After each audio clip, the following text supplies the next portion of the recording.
Bonjour, bonsoir, ça dépend de l'heure où vous regardez cette vidéo. Donc bienvenue dans la chaîne Blog Techno. Ça fait un moment qu'on n'a pas publié de vidéo. On tenait à nous excuser et on revient avec force avec 10 vidéos, une série de 10 vidéos autour de l'IoT avec Arduino et Raspberry. Donc on va voir le programme après le générique.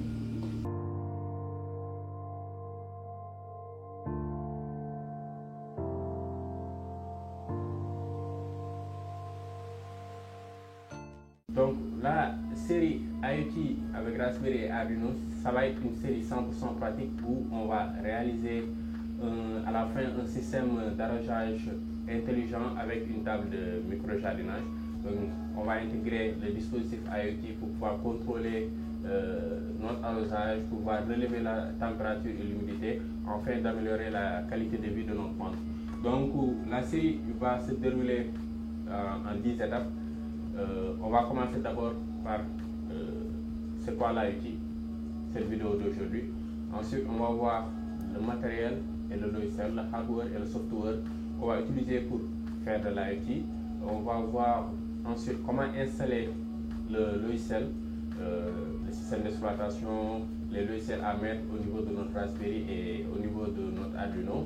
Ensuite, on va voir les bases en électronique. Ensuite, les bases en programmation. Ensuite, après les bases en programmation, on va voir comment envoyer, recevoir et visualiser des données. Après, on va faire une conception. Là, ça va être du bricolage. On va créer notre table de micro-jardinage avec des palettes de bois. Par la suite, on va voir comment implémenter une base de données au niveau de notre gateway Raspberry, de notre Raspberry, on va dire. Et à la fin, on va voir comment faire du traitement de données.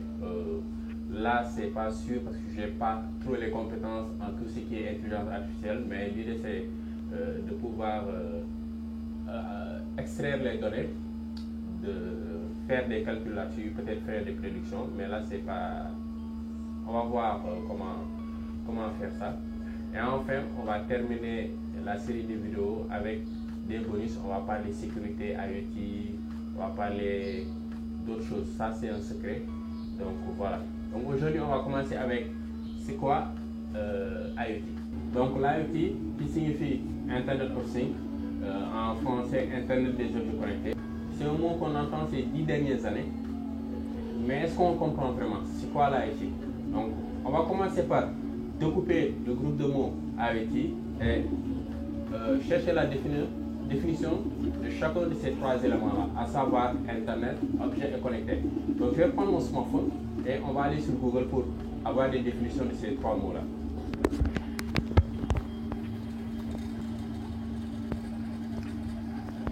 Donc, on nous dit que Internet signifie c'est un réseau informatique mondial constitué d'un ensemble de réseaux nationaux, régionaux et privés.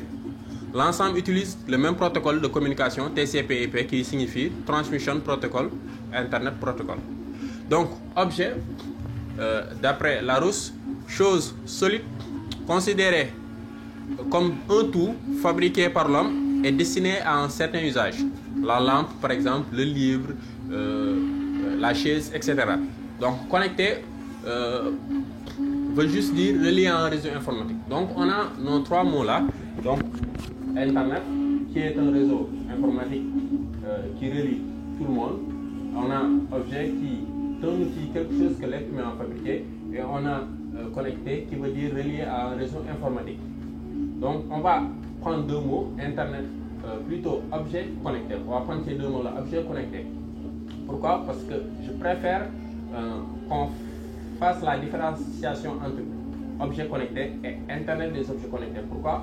Parce que un objet connecté, ce n'est pas forcé qu'il soit connecté à Internet. Il peut être connecté à autre chose qui n'a pas Internet et donc il ne va pas se donner sur Internet. C'est pourquoi je préfère qu'on fasse cette différenciation-là.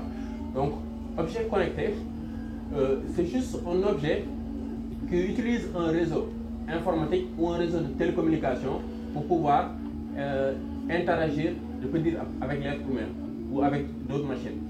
Je prends l'exemple de la télévision.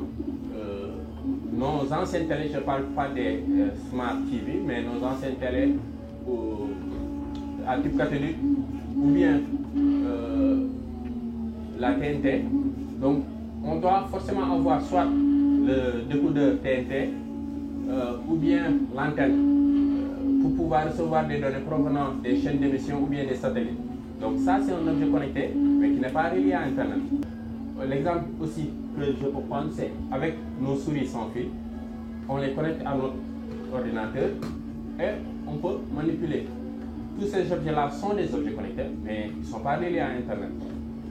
Donc, après avoir fait la définition d'objets connectés, on va passer à la définition de Internet des objets connectés. Donc, Internet des objets connectés, c'est très simple. C'est lorsqu'on prend un objet simple, un objet du quotidien, et on implémente Internet là-dessus. Par exemple, un truc très con, là, la bouteille de gel antiseptique, pour le moment, c'est pas un objet connecté, ni c'est juste un objet, on va dire, c'est juste un objet. Mais avec la technologie d'aujourd'hui, je peux rendre cette chose-là, je peux rendre cet objet-là, la bouteille-là, je peux la rendre connectée en ajoutant un dispositif qui va me permettre de relever des valeurs, par exemple, de la bouteille et d'envoyer ça sur une plateforme. Donc, en résumé, la définition d'Internet des objets connectés, c'est juste le fait d'ajouter Internet à un objet. On peut prendre notre frigo qui n'a rien à voir avec Internet, on peut y ajouter Internet, comme Samsung l'a fait avec un frigo qui va vous permettre par exemple de savoir quelles sont les denrées qui sont à l'intérieur, la quantité, est-ce qu'il faudrait en racheter, etc. Par exemple, la montre que je porte, la montre Missing que je porte, est un objet connecté. C'est une montre où on a ajouté Internet. On peut se demander pourquoi on a ajouté Internet à nos objets. L'ordinateur et le smartphone suffisent, mais non. Donc moi, j'ai trouvé deux propositions à ajouter de l'Internet à nos objets. La première proposition, c'est de nous faciliter la vie, notre qualité de vie, en connectant tous les objets et en les automatisant. Et la deuxième chose, c'est de se faire de l'argent, de la thune, quoi. Donc, améliorer notre qualité de vie, on va détailler là-dessus. Oui, pourquoi avec les objets connectés, on a du confort. Je prends un exemple avec les lampes connectées.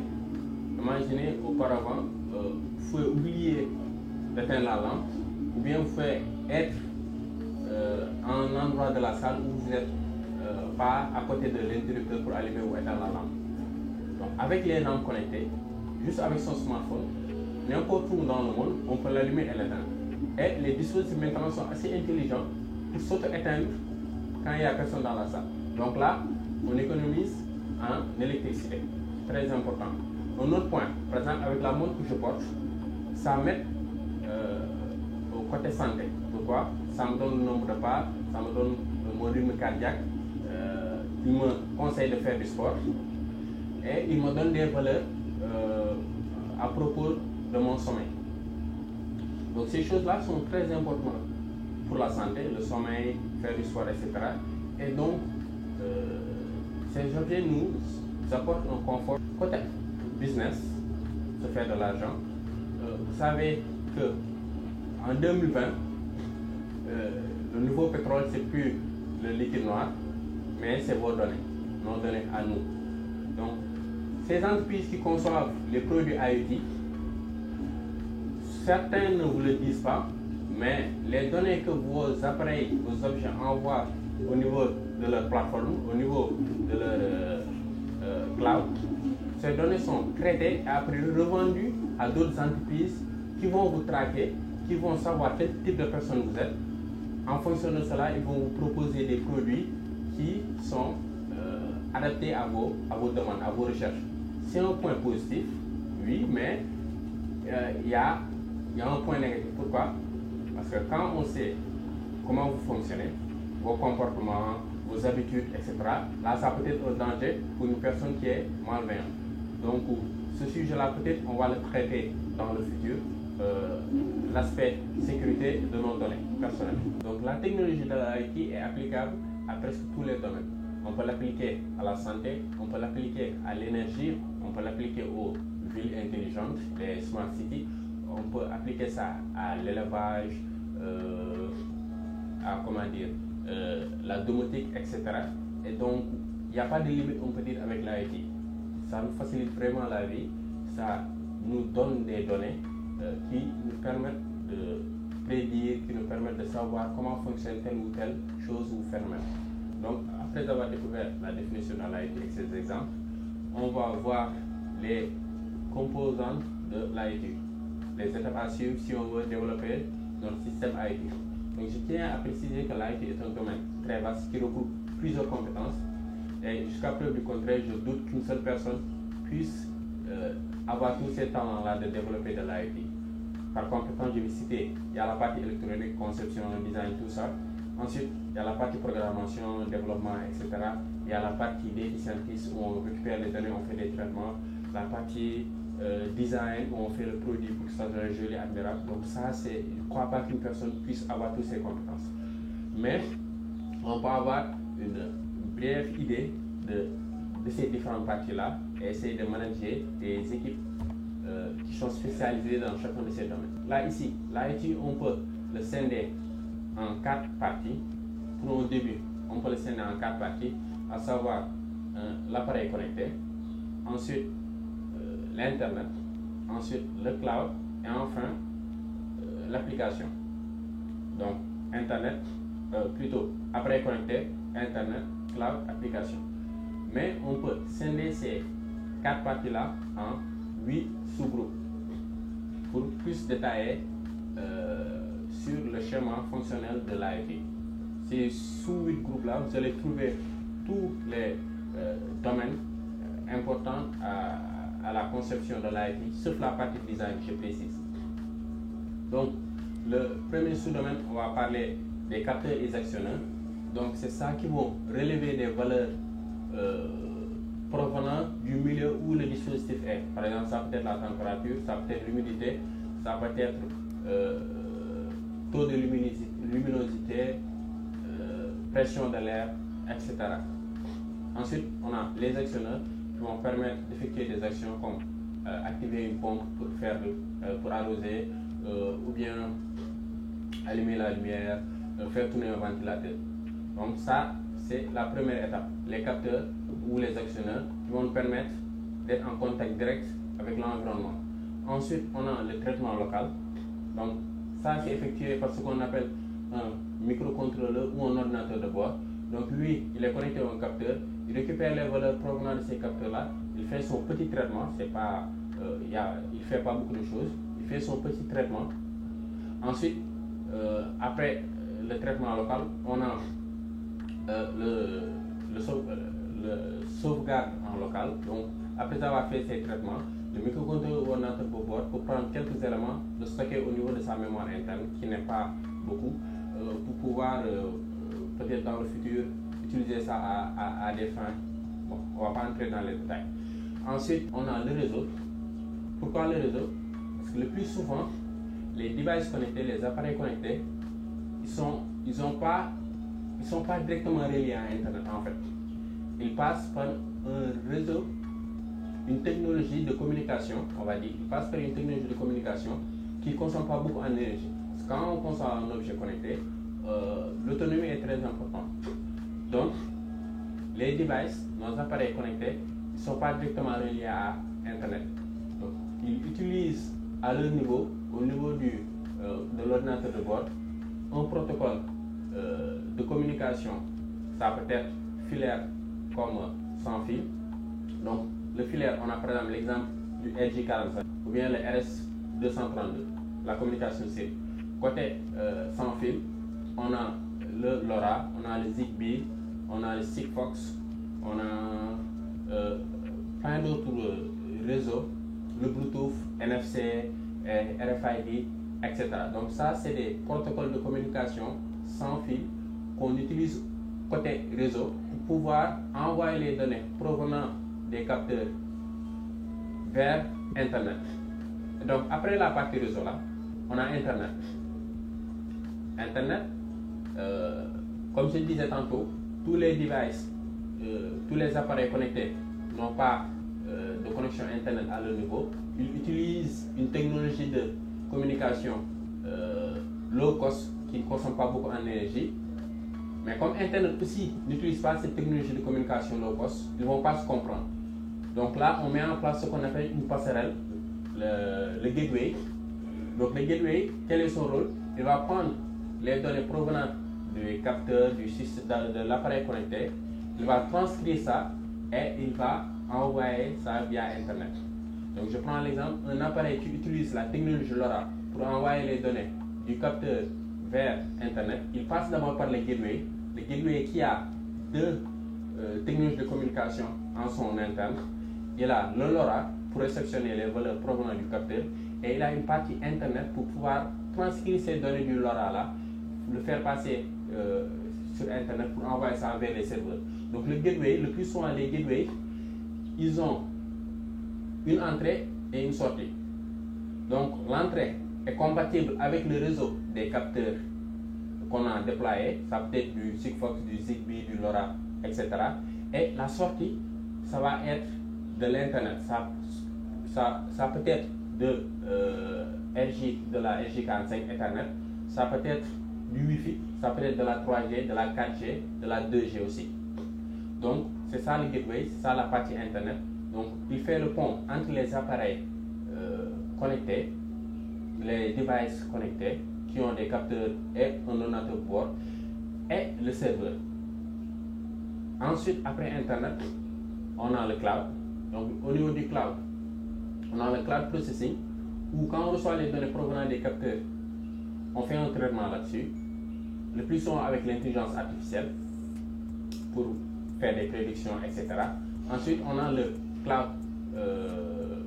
on va dire backup, on va dire on sauvegarde les données avant traitement et après traitement. Donc cette partie-là, c'est le plus souvent une base de données qu'on utilise pour pouvoir enregistrer les données provenant de nos capteurs.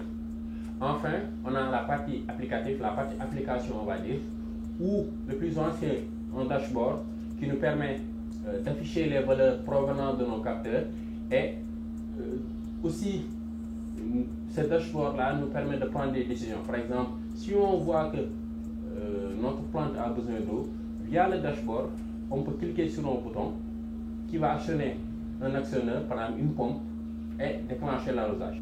Donc, on peut citer que ces 8 éléments-là pour faire de l'IoT, l'architecture. Je reprends donc, on a l'appareil connecté, on a le traitement en local, le sauvegarde en local, l'enregistrement en local, on a le réseau pour permettre d'envoyer les données à Internet, d'envoyer les données aux passerelles plutôt. On a le réseau, ensuite on a notre passerelle, gateway, Internet. La passerelle c'est toujours Internet. Ensuite on a le cloud. Dans le cloud on va voir, il y a le cloud processing, le cloud backup, sauvegarde, où on va enregistrer nos données. Et à l'enfer on a la partie application où on va pouvoir utiliser ces données-là, avoir quelque chose de concret. Donc voici les 8 étapes à utiliser pour faire son architecture IoT. Donc dans la prochaine vidéo, on verra la partie matérielle et la partie logicielle à installer sur Arduino et Raspberry. Donc cette vidéo prend fin ici, j'espère que ça vous a plu, vous avez appris de nouvelles choses. Je vous souhaite bonheur et santé en cette période de Covid-19. Veuillez respecter les consignes de nos braves médecins, à savoir utiliser le gel hydroalcoolique et porter un masque. N'oubliez pas aussi de rester chez vous. On se dit à la prochaine. Ciao.